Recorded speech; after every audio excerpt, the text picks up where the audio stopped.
What's the reality here, Scott, from your assessment? Uh, has Bakhmut been won by Russia, and if so, how did it happen, and what would be the significance? Well, I think history shows that you shouldn't count your chickens before they hatch. If one goes back to 1942, in August and September, you'll see the German Sixth Army, um, you know, having taken virtually 98% of Stalingrad. There was just a little strip, a couple hundred meters wide on the west bank of the Volga River, and everybody expected the Germans to complete the task and push through and take it. And Germany was saying Stalingrad had fallen. It hadn't fallen.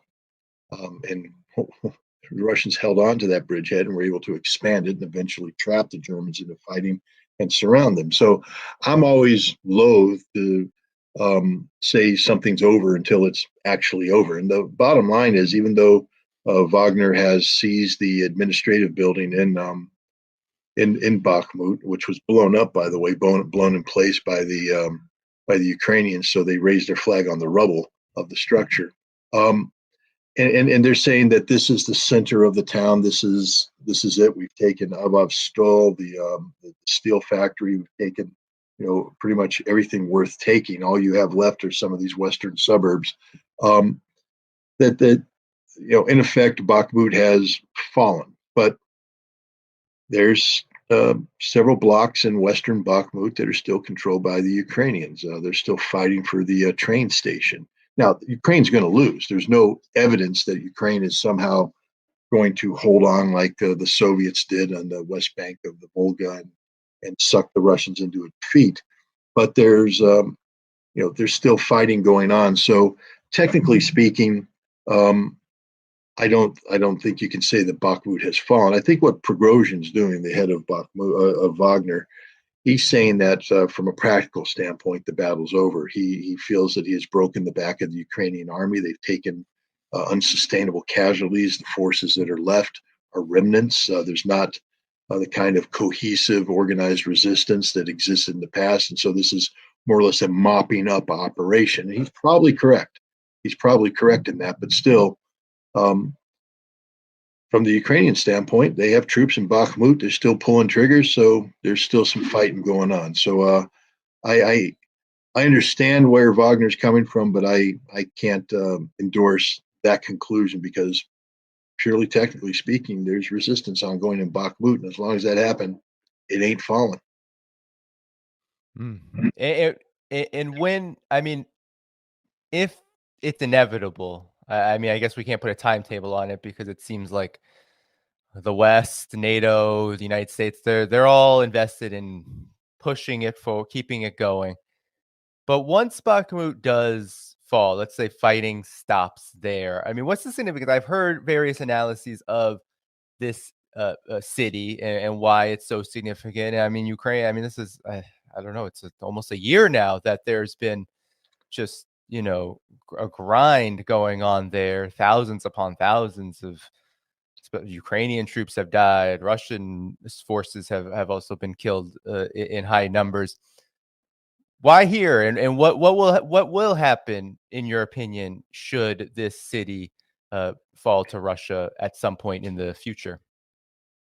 Well, the thing about the Bakhmut Solidar complex, Solidar was sort of a sister city of Bakhmut, located to the north, um, is that it's some of the most defensible terrain in Ukraine, both in terms of what's above ground, but also important what's below ground. Giant salt mines. Bakhmut has salt mines. Solidar had salt mines, and this allowed the storage of munitions, equipment, manpower.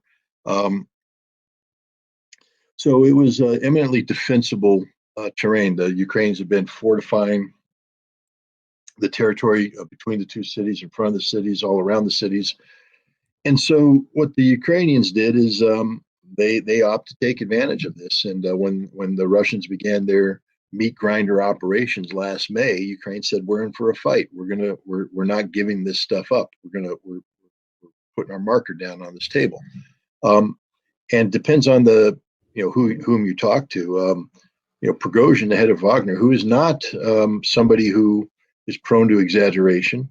He's somebody who's been very honest about the difficulties that his troops have faced, about the casualties they have taken, about the tenacity of the Ukrainian defenders. He's not a propagandist. He's a realist. But he has said that that Wagner has destroyed the Ukrainian army in Bakhmut. And that's the significance of the fighting, because the Ukrainian army decided that this is where we're going to put our flag down. This is where we're going to defend. We're not withdrawing from this. They have committed resources into this fight. And Wagner's been compelled to commit resources as well, and Russia's been compelled to commit more resources. Anybody who thinks this fight is only about Wagner doesn't understand what's going on. There's paratroopers, there's motorized rifle, there's artillery, there's air. Everybody's in this fight, but Wagner is playing a central role in the urban fighting. They're the sort of the shock units that are carrying out the attacks on Ukrainian strong points. But the fact of the matter is, Ukraine's army has been eviscerated here. I mean, some people are talking of upward 80,000 casualties in Bakhmut. 80,000 casualties in Bakhmut alone. And these casualties can't be replaced. I mean, right now the Ukrainians are talking about a spring offensive that they want to launch. Some people say that they've assembled a force of 80,000 that are ready to launch this attack. But I don't know what I doubt the numbers are that big. I would imagine the numbers are probably closer to 30 to 40,000. And these aren't the best anymore. The best are dead. The best died in Bakhmut. The best died in Soledar. The best died in Mariupol. The best died in other battles, earlier battles. There was a Ukrainian special forces officer that gave an interview a while back, and many Americans who worked with him and worked with his unit said this is unit as good as anything in NATO has. These guys are really, really good. Well, they were, you see, because he said 80% of them are dead, and he said the people that have been replacing them are young kids with no experience, none whatsoever. So you can't call it a special forces unit anymore. When the vast majority of your troops are dead and those who've been replaced, there's nothing special about them. They're just bodies. And that's what's going on with the majority of the Ukrainian military. They've suffered immense casualties. Units that have been reconstituted are being reconstituted with people who lack the experience of the other of the soldiers that had been alive this time last year. They're being thrown in with little training, with an inability to maneuver, to communicate. They're simply plug in a hole and then they die. And that's the reality of the Ukrainian military. So anybody who's studied war knows that offensive operations, large scale offensive operations, large scale combined arms operations in the offense is some of the most demanding military missions out there. Requires an extraordinary level of training and coordination. And the Ukrainian military simply isn't up to this task. There are some units that have received this kind of training at Grafenwohr in Germany. The United States has been training them. But again, you can count the total number of troops that have received this training in the low thousands.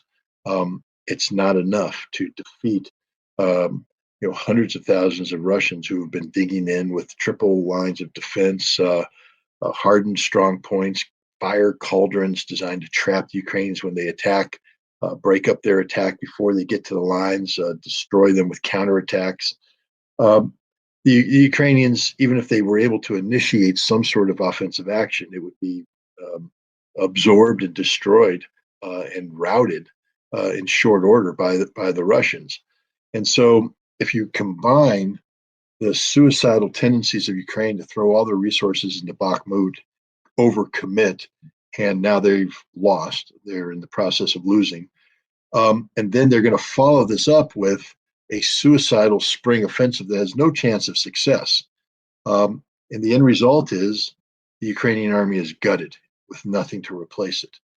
And that's why I continue to say that this war is going to be over by the end of summer, late fall at the latest. And there's a chance it could be over sooner because the Ukrainian army is going to be buckling soon. You can't absorb these kinds of casualties, these kinds of losses, and be expected to stay on and carry out the level of resistance that they have done so far. Again, I'm not a fan of the Ukrainian military.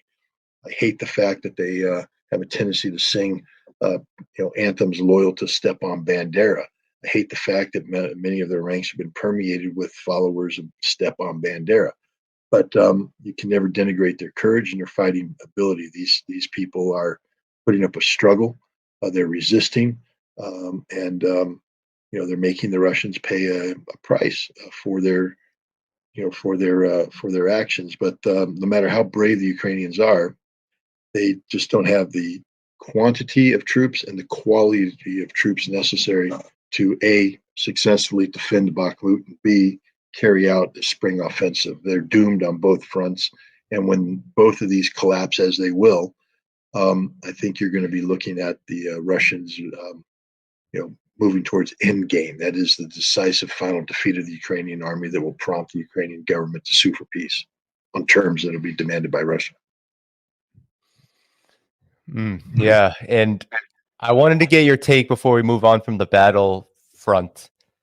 Your take on this narrative. So, on the one hand, you even have people maybe who are against U.S., Western, NATO aggression when it comes to Ukraine will say, well, Wagner Group is the same as any other military contractor, any other private military contractor.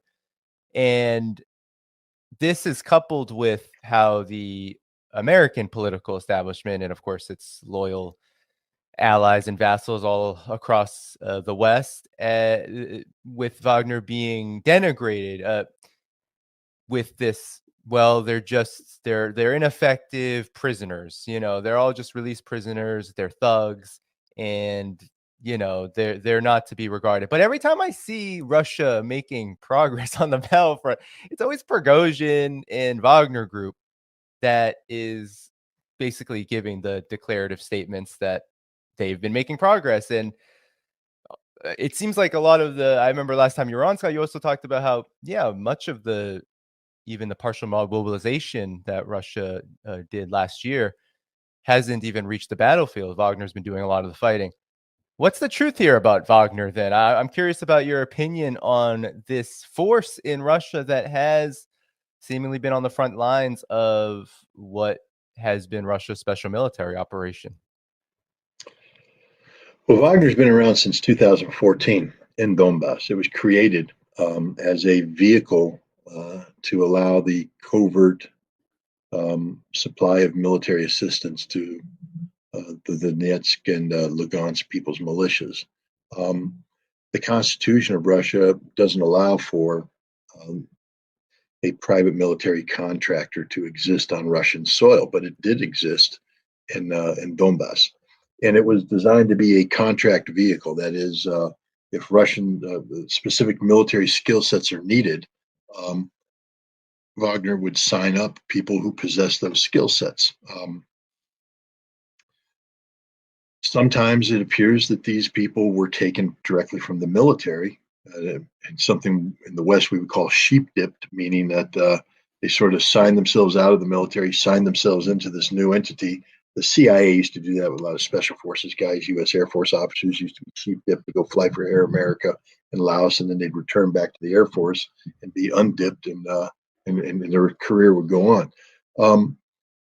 And it appears that that is the case of what happens here. But the bottom line is the idea of Wagner was to provide specific military skills to the Donetsk and Lugansk people's militias that they otherwise wouldn't have, the ability to operate certain weapon systems, etc. Wagner is a professional military force. It's literally second to none when it comes to certain skill sets. They've been doing this a long time. And this is, of course, the high intensity conflict in eastern Ukraine. Um, there's literally not a single American special operator out there. I don't care who they are, whether Delta Force, SEAL Team 6, or any of the other Tier 1 entities that possess the kind of urban combat experience that Wagner has. We know there's no civilian, there's no, conventional military force in the United States that has this skill set. So I would hesitate if I were anybody to say, "Oh, Wagner's just a bunch of mercenaries. They're not that good. They use prisoners. They do this, that, and the other thing." I just want to remind everybody that Wagner's winning.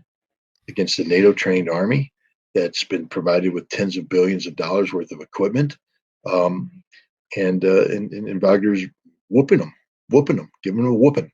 Um, so be careful when you say Wagner's this, that, or anything. Wagner's pretty darn good at what they do. They don't do division-sized armored assaults. So if anybody thinks that Wagner is going to suddenly turn into the equivalent of the First Cavalry Division or the First Armored Division, no, that's not what they do. What they do is, storm assaults in urban environment, uh, straight up swamping of the enemy. They're very good at coordinating fire support with this, so their communication skills are good.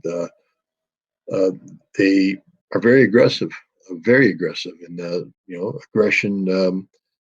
Gets them good results because an enemy that's aggressively pursued and pressured in an urban environment has no time to rest. Mistakes will be made, and that's why Wagner keeps advancing. But it also means that they get exposed to fires from the Ukrainians, and so Wagner loses a lot of people. I think this is when Wagner started the Bakhmut Solidar fight back in May of last year. I think it became apparent that this was high intensity combat that would burn Wagner out if they sought to fight it using the resources that they have. And remember, these resources, many of them have been serving in Wagner for 8 years, the total 8 years of the pre-conflict from 2014 to 2022. People with tremendous experience, and Wagner's didn't feel like they should be burning these guys out. So they went with something I think they call it the Operation K, but they went to the prisons and they recruited people in the prisons. There was a screening process. Certain types of crimes weren't allowed to be brought in, but the idea was that you would be purified by fire, and they did that. They recruited thousands of these inmates who were given sufficient training and then sent to the front line to carry out a violent urban assault on the Ukrainians. And these guys are winning. These guys are pretty good. They are very aggressive. They're very committed. They believe that even in death, their reputation will be restored. Their families will be taken care of. This is the kind of hope that they didn't have while seated in prison. And the end result is Wagner's has an unmatched record of military success on the battlefield. Um, these aren't mercenaries; these are very patriotic people, hyper patriotic. They're very dedicated. I just think that the U.S. Military and NATO military should be silent on the issue of Wagner. I mean, if the politicians want to talk about it, but don't embarrass yourself. Don't make a fool of yourself by denigrating a military force that has the accomplishments that Wagner has under its belt. These are unmatched. There's no force on the earth that can match Wagner in terms of their urban conflict skills. The or combat skills, the U.S. military would do well to study this, and hopefully they are studying this in a nonpartisan manner where they can be objective about lessons learned and things of that nature, how to apply some of these lessons learned directly. Other ones could be more suggestive, but the bottom line is we should be adapting to the reality that Wagner faces every day. They're not a criminal enterprise. They are a highly efficient military contract vehicle. I don't like to call them mercenaries because a mercenary fights for the money. Their loyalty is to the dollar. Wagner is not a mercenary outfit. The people fighting are Russian patriots who believe in the Russian cause and are willing to die for the Russian cause. And that goes a long way in terms of providing quality shock troops, people who are willing to give their lives, who won't hesitate to press forward aggressively to gain and sustain a military tactical advantage. Most regular people have sort of the survival instinct, meaning, hey, I want to go home alive. Wagner is, no matter what happens, I want to go home with my reputation restored. And if that means I have to die to get that done, then they will. But they're not suicidal. It's not like Wagner's throwing human waves in. It's just that they're very aggressive tactics. And the problem is when you attack somebody aggressively of this nature, you swamp them, you overwhelm them, you win. That's why Wagner is winning.